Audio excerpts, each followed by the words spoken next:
So when I began to think about the history of Mobile and the archaeology of Mobile, one of the things that I thought was missing was the oral history. So something that this project could contribute that hadn't been there, that this was a perfect opportunity to find synergy between the archaeology and the oral historical record. Oral historians sometimes like to say oral history is the oldest form of history because it's how knowledge of the past has been, passed down in families and in communities for as long as there have been humans. But of course, we can't access a lot of that anymore. And so oral history as a field is about conducting interviews, recording interviews with people, sharing memories and reflections on the past.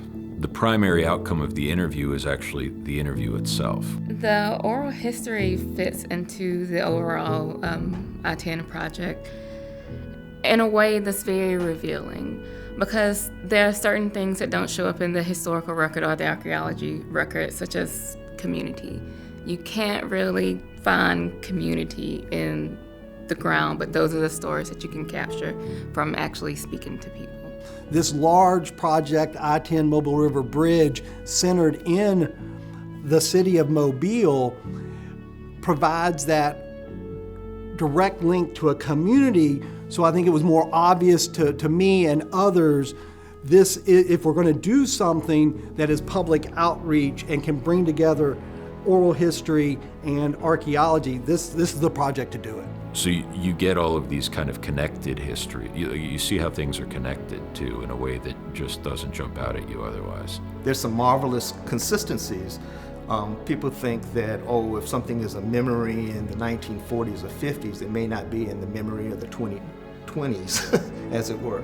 And what we're finding is that I think sometimes memory, as Toni Morrison says, is like water. It always finds its path, right? You can't block off the Mobile River because that water is always going to want to find its way back. And I think the memory from this oral history project is teaching us the very same lesson. You think that the history of Mobile has already been written, and that it has been written, but from a certain viewpoint and from a certain angle. I think what we're learning, especially in the industrial section and the urbanization of Mobile, is that there's so many stories that have not been told and that would never be told without having the historic documentation and the archaeological documentation to join them together and really produce a picture of Mobile that's never been heard before. So that to me is probably the most exciting part.